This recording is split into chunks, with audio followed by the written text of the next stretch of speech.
再来关心这民众党的前主席郭文德，是因为政治献金，也佮有金华城案，即马犹搁咧羁押。有计伫今仔日下晡3:40的时阵，就会来开庭。监察院是认定伊违反政治献金法，所以甲罚374万，而且佮没入5500多万。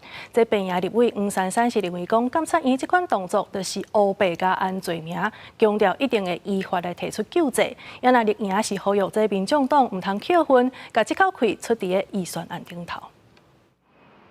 监察院认定民众党前主席郭文德伫2024总统选举有政治献金申报不实，调工暗藏无报，违反政治献金法，将伊裁罚374万罚款。高雄共5579万3888块。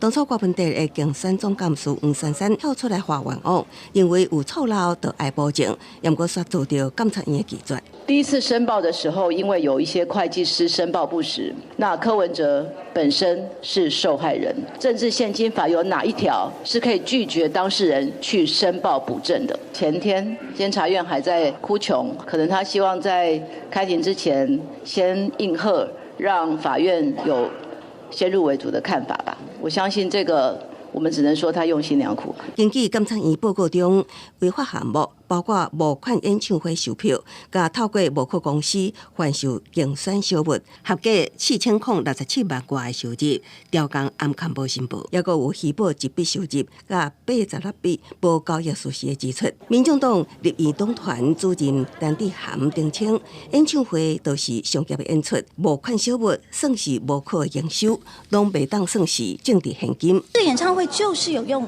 缴税，然后呢，娱乐税、营业税这些通通都有缴。都是依法申报的，就跟去出书的版税是一样的。监察院讨卡派克心也黑了，竟然会把这个东西当作是政治现金。那我请问你，其他的政治人物出书，你要不要算成是政治现金？同样的标准，请问一下赖桑小铺、蔡英文前总统的小英商号是不是一体适用？要不要通通查起来？